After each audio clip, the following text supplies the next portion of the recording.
തൽക്കാലം ഇതെടുത്ത് തലയിൽ പരട്ടി കൊടുക്കാം. തലവേദനയ്ക്കാണെങ്കിൽ ഒരു കുറവുമില്ലല്ലോ. വൈകിട്ടായിട്ടും കുറവില്ലെങ്കിൽ നമുക്ക് ഡോക്ടറിൻ്റെ അടുത്ത് കൊണ്ടുപോകാം.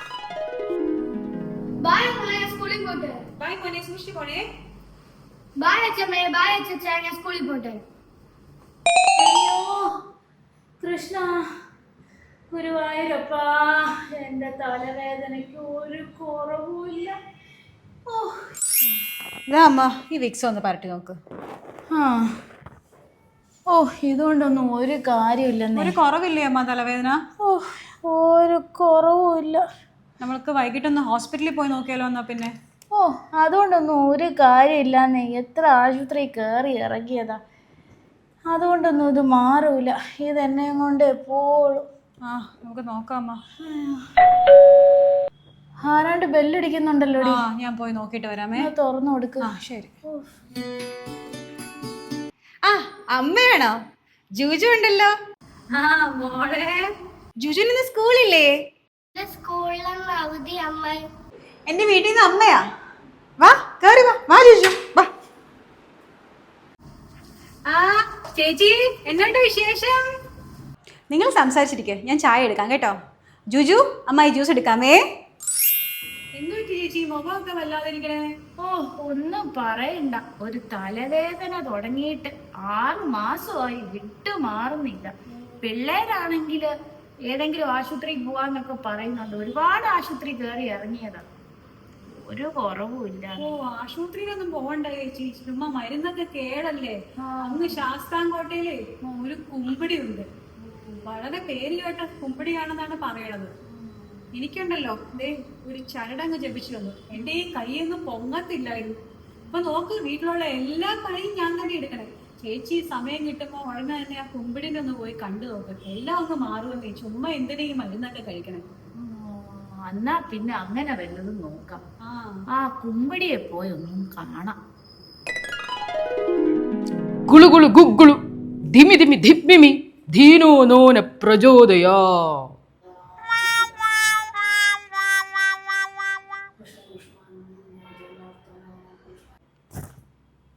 പ്രശ്നമാണ്. നിങ്ങൾക്കിപ്പോൾ യമകണ്ഠ കാലമാണ്.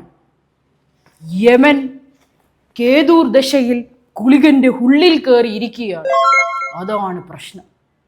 പരിഹാരമൊന്നും കാണുന്നില്ല. അയ്യോ, അങ്ങനെ പറയരുത് സ്വാമി. എന്തേലും ഒരു പരിഹാരം.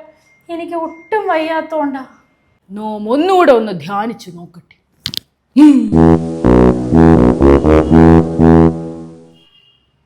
ഒരു പരിഹാരം തെളിഞ്ഞു വരുന്നു.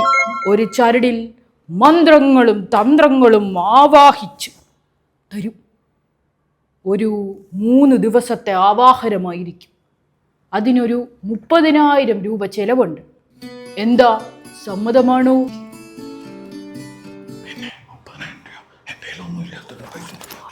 സമ്മതമാണ് സ്വാമി, സമ്മതമാണ്. 3 ദിവസം കഴിഞ്ഞു വന്നോളൂ. നോം ചരടിൽ ആവാഹിച്ചു വെക്കാം. ശരി, പൊയ്ക്കോളൂ.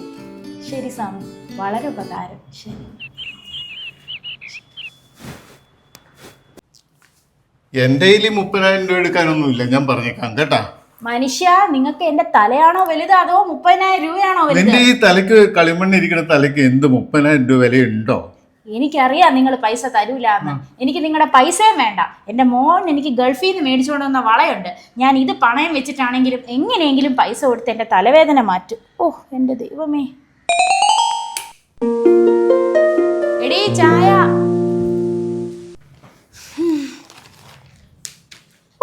ചരടിൻ്റെ ഒരു ശക്തിയെ. എൻ്റെ തലവേദനയും പോയി, എൻ്റെ മേലുള്ള എല്ലാ വേദനയും അങ്ങ് മാറി, ഉഷാറായി. എടി, ആ ചൂലും കൂടി ഇങ്ങ് എടുത്തോ. ഞാൻ വീടൊക്കെ ഇന്ന് അടിച്ചു വാരി ഒന്ന് വൃത്തിയാക്കട്ടെ. എൻ്റെ ദൈവമേ, ഇത് എന്നേ ചെയ്യേണ്ടതായിരുന്നു. വെറുതെ ആശുപത്രി മുഴുവൻ കയറി കാശ് കളഞ്ഞത് മാത്രം വെച്ച്.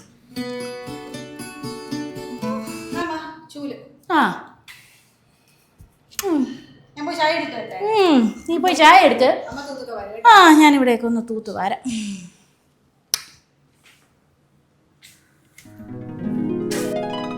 എടിയേ, ഇപ്പൊ നിന്റെ തലവേദനയൊക്കെ എങ്ങനെയുണ്ട്?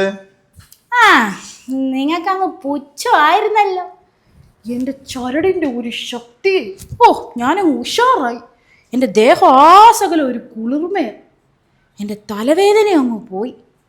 ഓ, എൻ്റെ കുമ്പിടി എന്നെ കാത്തു. എടിയേ, നിന്റെ കുമ്പടീനെ പോലീസ് ബുക്ക് ചെയ്തായാലും കള്ള കുമ്പടി അറസ്റ്റിൽ.